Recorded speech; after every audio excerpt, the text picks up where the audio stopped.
the quality of your meetings will be the foundation for the quality of your culture. So this is what happens when you start the day off with wins. You start looking for wins and opportunity everywhere. And so as founders, as leaders, we get a high level overview of every department and everything that's happening in the company through these leadership meetings. Nothing will kill a team meeting or a strategy meeting like people not coming in with an agenda or not leaving with a list of to-dos. And when you start giving the team the leadership, it's going to give you more energy. It's going to give you less tasks to do, but it's also going to give them more ownership.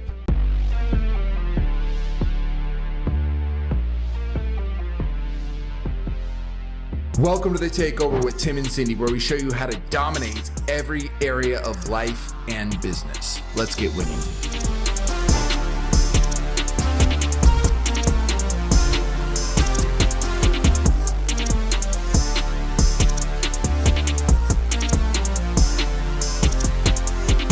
Welcome back to the Takeover with Tim and Cindy. Today we're going to talk about meetings. We're not talking about the dry, boring, oh my gosh, another meeting kind of meeting, the kind of meetings that suck the life out of your company. We're talking about meetings that energize, that make you thrive, because the reality is, especially if you're working any kind of remote meeting, Zoom calls, any of that, the meetings will be the definition or that will define your culture. Because culture is what? The way that your team interacts, the values they share. And where is that more expressed than in your team meetings? So the quality of your team meetings will be a massive, big part of the quality of your culture and ultimately your company. And lucky for you, we're going to walk you through how you can actually have fun meetings that are energizing, they're productive, and they actually everybody wants to come to them. They're not, there's our sales coordinator. When we're interviewing sales reps, people are like, well, how's the culture? And he always goes, well, I never say F.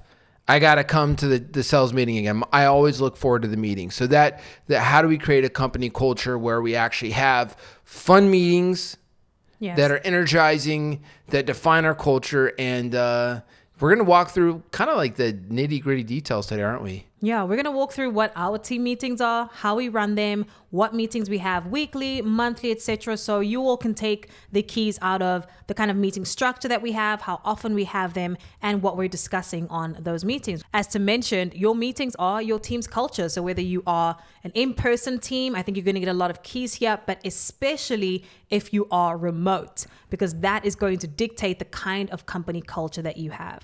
Big time, big time. So let's dive in. What's kind of like the first primary meeting that we have at our company? So we have a daily meeting called Morning Momentum. This is at 11 a.m. EST every day.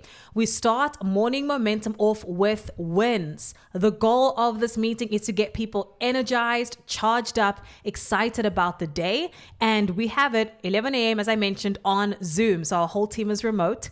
Everybody joins on time. Everybody's early. We make sure that cameras are on and that everybody is sharing wins. So it's not just a few people or just Tim and I that are sharing wins. We've kind of created a culture where the entire team is responding to wins, sharing what some client testimonies or success stories were, sharing some client results. Some tribees, we call them tribees, some tribe members even share personal wins. So this is a chance for us to come together as a team, get energized and charged up for the day by sharing wins. And of course, wins builds momentum, because the more that people are trained to look for wins in the day to day, the more momentum it's going to build for that day. And there's a lot of science behind that. Just the fact of where your attention and focus is, like your RAS, your reticular activating system, the more you're focusing and putting your attention on the wins, the more your brain is going to look for those wins. The same way as if you are just start looking, say you want to go buy a gray BMW. like, oh, I really want this gray BMW, or you go buy a gray BMW, your reticular activating system turns on and says, your brain goes, hey, this gray BMW thing's very important. That's why when you buy a car, you start looking at a certain type of car, you start to see that car everywhere. So this is what happens when you start the day off with wins. You start looking for wins and opportunity everywhere. And so on top of it, creating more wins and more what we call win-mentum, it also just makes the energy of the meeting fun. Like it just is absolutely. Like, there's nothing worse than like coming in like all right, guys, so we're in trouble. We got problems. It's like we got to start off with that fun energy. And when we focus on the wins, not just fun energy, we focus on the wins, we're really setting the intention for the day. Absolutely. So we hold this morning momentum Monday to Friday, every day, same time, same place. So the team knows to show up for that. Part of morning momentum, after we've shared wins and started the day off with momentum, we then do kind of breakouts. So operations goes one way, we call it our client success meeting, and then the sales team goes another way. And so as different departments, we address time sensitive issues, at least on the operations side. Tim, you'll talk about what you all do on the sales side. But with ops, we make sure that we're addressing any time sensitive issues that need to take place or need an answer that day. So anything that's really time sensitive, we address. Also, any challenges that the team is running into that they need support on. One of our previous episodes, we spoke about leadership is alleviating bottlenecks. Yes. And so on this meeting, we want to alleviate any bottlenecks the team is having so they can move easily towards the goals for that week. What about on the sales side? So simply put, what we do is there's going to be, before the meeting, there's a sales coordinator that's like checking the calendars, checking all the logistics, making sure that our reps have full calendars, all the details. They're prepping the numbers because we go over our numbers every single day. How's our week to date, month to date performance? But we also are doing qualitative reviews of all of the calls from the day before. So we know where the sales reps need coaching. So if we're listening to all the calls and we know that we can find one or two common themes that all of the reps need help in, we're gonna go into this meeting with, okay, here's our numbers, here's where we're at. And then we're going to go through a role play. Hey, noticed, everybody did this, and this well yesterday. Here's the areas that could have got some deals closed. These deals were closable. They didn't close because of this. Let's do role play. And so we'll end up spending like 30, 40 minutes just role playing the kind of the main areas of focus or the main areas that need to be worked on as a team as a whole. Yeah, love that. So that's morning momentum. We do our wins at the start of the day, and then we break out into operations and then into sales. On Tuesday specifically though, so we're doing this Monday to Friday, but on Tuesday we have a little bit of a different format to what we know as Tribe Huddle. So Tribe Huddle is our version of all team meeting or all staff meeting in some companies where all the team is coming together. And the specific format that we follow for Tribe Huddle is, instead of starting the day off with wins, we start the meeting off with shouting out people on the team that have embodied our mission, vision, and core values. If you haven't listened to episode 2 on culture, highly recommend that you listen to that. We talk a lot about MVV, mission, vision, values. And for us as a team, this is a chance for us to recognize and shout out those people that are living the mission, the vision, and the values. Internally, the values and our mission is not just something we write on the wall or something that just we say one time of the year. We address this and we're looking at it every single day and every single week. And so this is our opportunity to really highlight some people that are living up to those values. Yeah. And there's, just to be clear, we literally have the values pulled up on screen share, so we have our 10 core values, we have our mission, we have our vision, and the specific call outs is, hey, I wanted to call out so-and-so for extreme ownership. Yes. This mistake happened the other day. They took extreme ownership. They got it fixed, and now we're on track. Yes. Or you want to shout out. I want to shout out so and so for excellence as their standard. They just finished this project, and wow, just the excellence that they did that project. So this is how, if you want to have good culture, how you keep your values at core, front and center. At least how we do it is when we shout people out in every meeting, like, oh, hey, I wanted to shout you out for winning is our resolve. That's one of our values. Great job there. But this is a time that is very easy for everybody to visually see the 10 core values, the mission, the vision, and then call out tribees, we call them tribees, our tribe mates of our tribe for those specific values. And I don't know what your thoughts are. I kind of know what your thoughts are, but I think this specifically is what has allowed everybody to kind of like memorize the mission, the vision, the values, and keep the like our culture so strong is this tribe huddle. Yes, absolutely. And we have incredible engagement in our team meetings. At the end, we'll talk about some specific ways that you can make sure that everybody's engaged. But yes, there's an opportunity for people to engage, right? And call people out in alignment with the value. So we're not just shouting people out for doing a good job or hitting a KPI. We're shouting people out specifically for the mission, the vision, and the values. So after tribe huddle is about 15 minutes. And I know for sales, we go off in our meeting. We do the same thing every day. What are the numbers? Where's everybody at? Where do you need help? Role play for 30, 40 minutes. What does it look like on Tuesday for the operations team?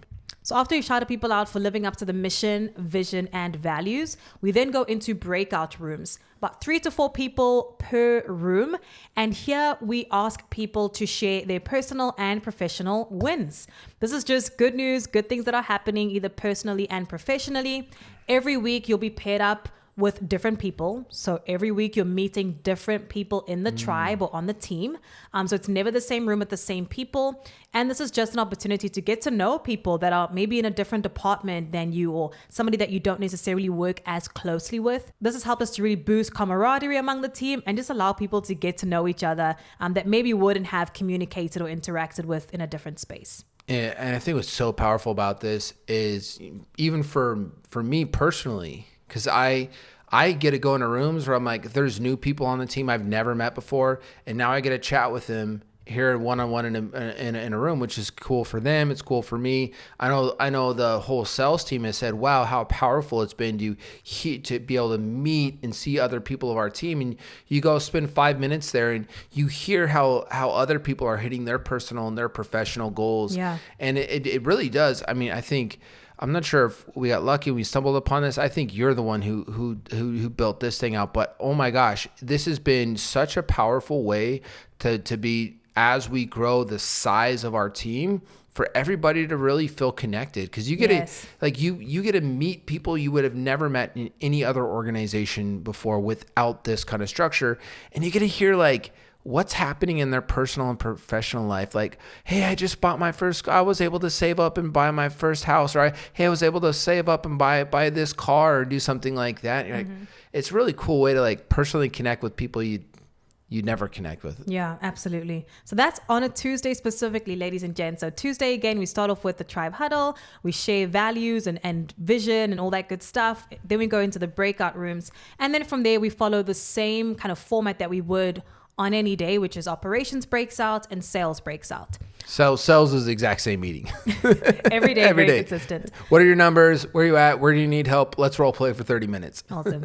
On operations, on Tuesdays, we do it a little bit differently. This is where we are tracking our KPIs. We call it our scorecard. What are our numbers in operations specifically? Where do people need help? What are some things that we want to address as an operations team to make things more efficient and more smooth? So it is a 1-hour meeting. We go a little bit more in depth into some topics or some areas that we want to discuss. On average, our day-to-day meetings for client success are like 30 minutes. So we only spend about 15 minutes together after the whole team breaks out on an average day. But on Tuesdays with Tribe Huddle, we do an hour-long meeting. So we can go in depth on some of those issues. And we have so Monday through Friday is always the same 11 Eastern morning momentum. The only variation is Tuesday we do the Tribe Huddle. But we do have some themes like Winning Wednesday. The beginning, we might share a motivational video and pull up a cool motivational video for the whole team to watch. And then Thankful Thursday, we might like pose hey, what's the one person in your life you're most thankful for? What's the one bad thing that happened to you this last year that ended up turning out for your good? So we have like different themes like that. That's kind of our Monday through Friday, 11 a.m. to noon Eastern meeting. What other types of meetings do we have? Yes. So we also have a meeting that's a bi-weekly one-on-one. So this happens twice a month on every team. And so every manager has a one-on-one with their direct report.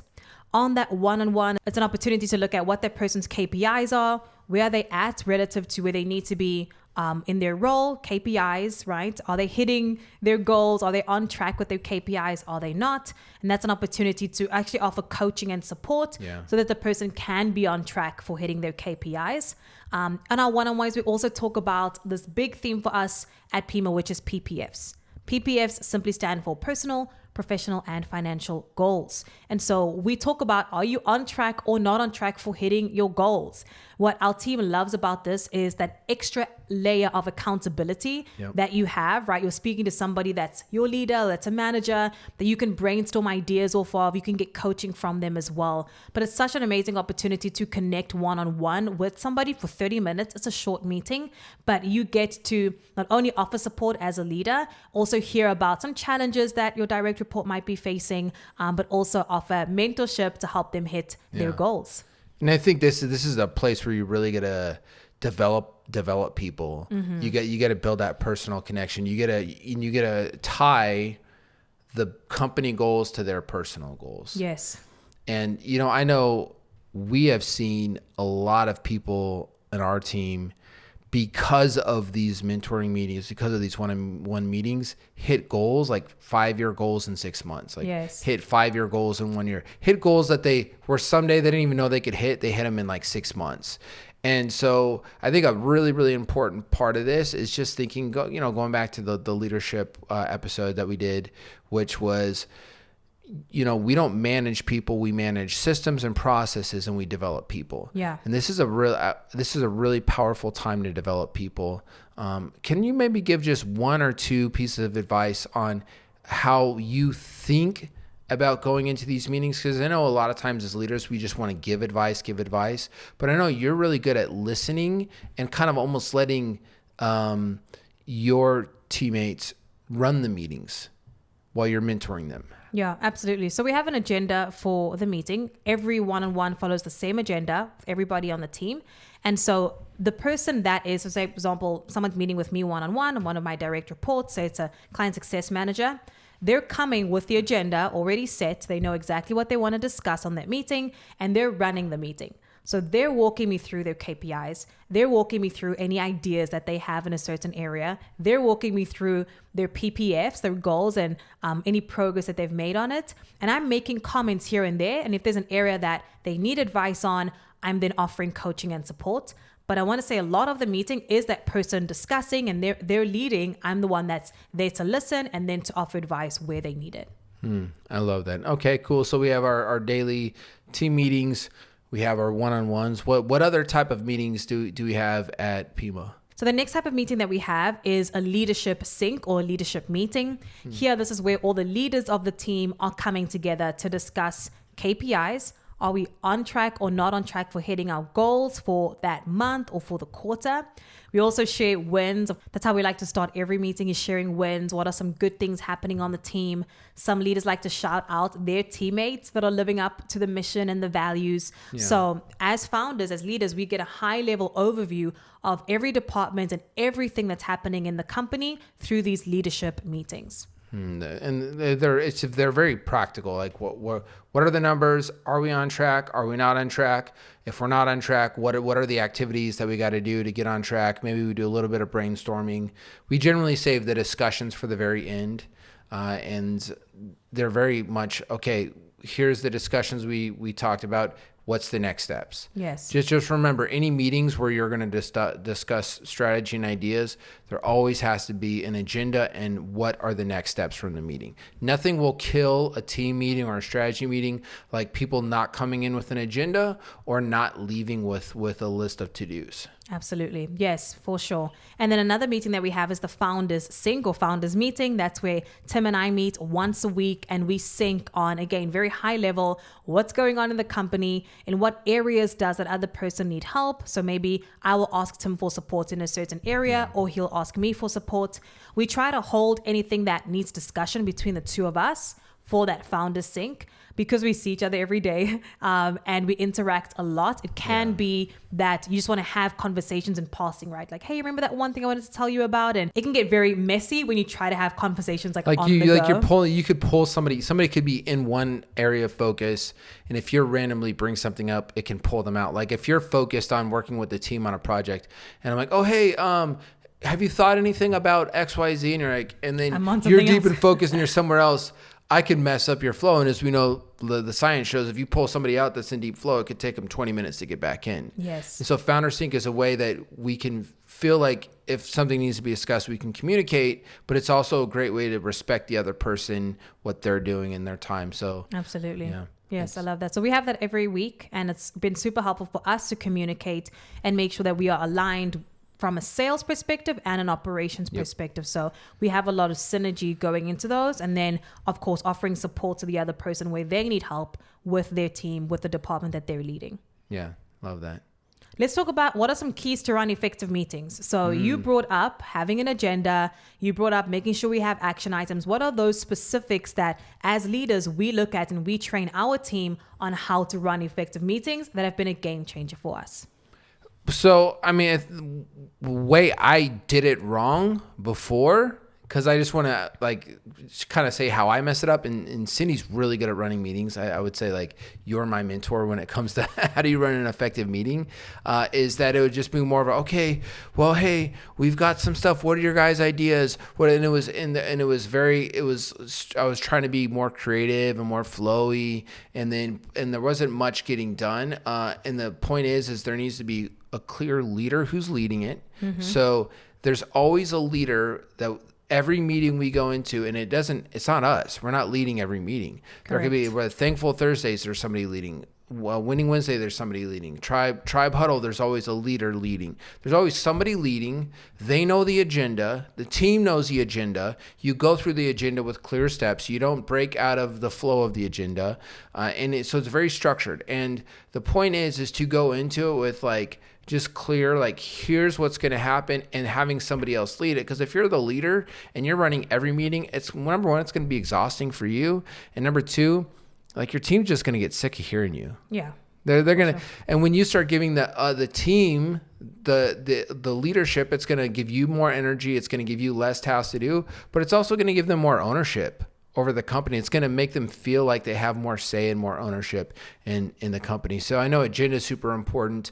Also making sure that if there is any to-dos added, hey, we need to get, if there's a strategy, issues, discussions, solutions, here's the next steps. There has to be very clear and tangible added to, like we use a project management tool.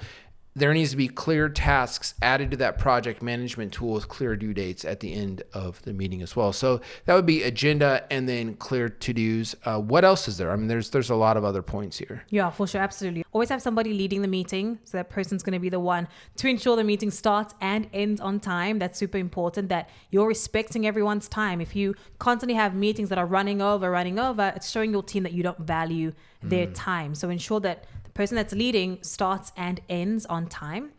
I would also say that you keep it very positive. We've noticed the more that we can start the meeting off with wins, even if it's a department specific meeting, let's share some department wins. What are some client success wins that we had? Yes. Starting it off with wins puts everybody in a really, really good headspace, even if there are challenging things that you're going to discuss on that meeting. And then I'd say the last thing is avoiding brainstorming or co-working on a meeting. So it's one thing to discuss strategies and different people bringing ideas. And it's another thing to, hey, let's get on this meeting to brainstorm.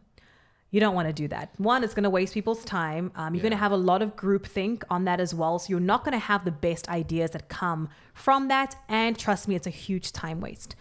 The goal of a meeting is to have everybody be prepared for what's going to be discussed on that meeting. So when you do come together, people have already done the brainstorming, right? And you're coming to that meeting to share the ideas of what you've already brainstormed. That's going to ensure your meetings are a lot more effective, they're efficient, and you're not wasting time. If you do want to have a brainstorming, creative, co-working type of meeting, designate that time for it. But that shouldn't be like a general or a normal meeting that you're having. A normal meeting should be the brainstorming has happened already and we're coming here to share ideas. Yeah. There's nothing that will just kill a meeting like, okay, let's brainstorm. And then everybody goes silent and everybody's thinking And everyone's thinking, and it's like the silence then in the room. There's always like a couple loud people that talk and throw out some like high opinion ideas. And then it's like this group gets on this person's side, this person gets on this group side. And it was really just one or two people that came up with some ideas. And it goes nowhere. Whereas what you're saying is let everybody put that creative ideas in, and individually then they come like, here's my idea for the strategy, here's my idea, and then now we're collaborating on ideas that have already been thought through. Absolutely. I love that.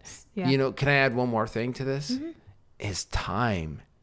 If you schedule your meeting for an hour, how long is it going to take? It's going to take the full hour. And if you schedule your meeting for 30 minutes, you'll get it all done in 30 minutes. And so that's one big thing that I know here at Pima, we've really been like, well, hey, why does this meeting need to be an hour? Let's just make it 30 minutes. And we end up getting the same amount done in 30 minutes. Absolutely. Yes. So value your time, value your team's time. And you can test that out, right? If a meeting is going too long, try schedule it for 30, 20 minutes and then see, and you'll be so surprised on how much you can actually fit into a 20 or 30-minute block. Try a 15-minute meeting. We got to do a 15-minute meeting, and then if we're like, the 15-minute meetings we're not getting quite enough done, it's like, well, let's try it a couple more times. Let's see if we can get it done in 15, and then move it to 20 or 30 if you need. But I think at least my temptation was always, because the calendar is 1 o'clock, 2 o'clock, 3 o'clock, was always to block meetings on the hour.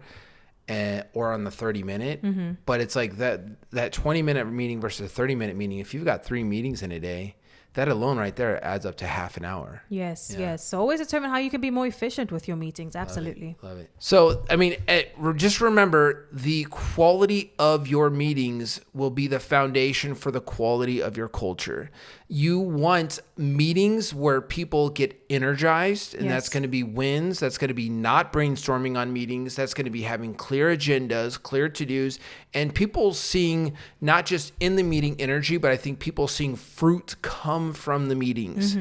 And that's what's really, really powerful, because even when we talk about leadership, when they see you as a leader give a certain directive, and then they see it works and they see it win, they want to keep following you more. Same thing with meetings. If they see that meetings are effective, they work, they're on time, they're clear, and they produce fruit and results, people get excited and energized to come to those. And guess what? If you have a team and a culture where your people are excited and energized by these meetings, and these meetings, by the way, are highly effective, they produce great results and outcomes, now you have a team culture that is just it's unstoppable. And so people don't realize when you can have quality meetings, you literally are going to shift your entire, not just the company culture and how fun it is and how energizing it is, but this is the core at which you're going to keep the team accountable, the core at which you're going to deliver results and drive results, and ultimately build your company great. So I think meetings is something that's much, much, much, much overlooked.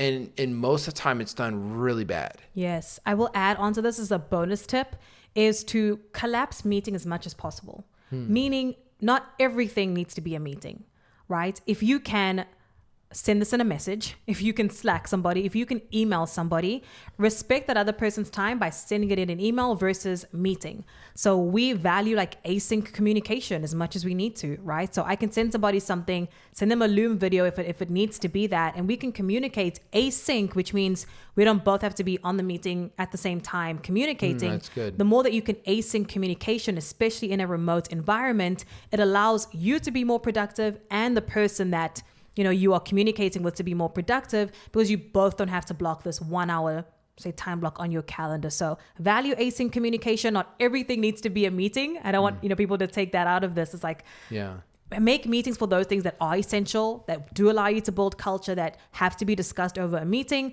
and where there does not need to be a meeting and you can communicate asynchronously, even better.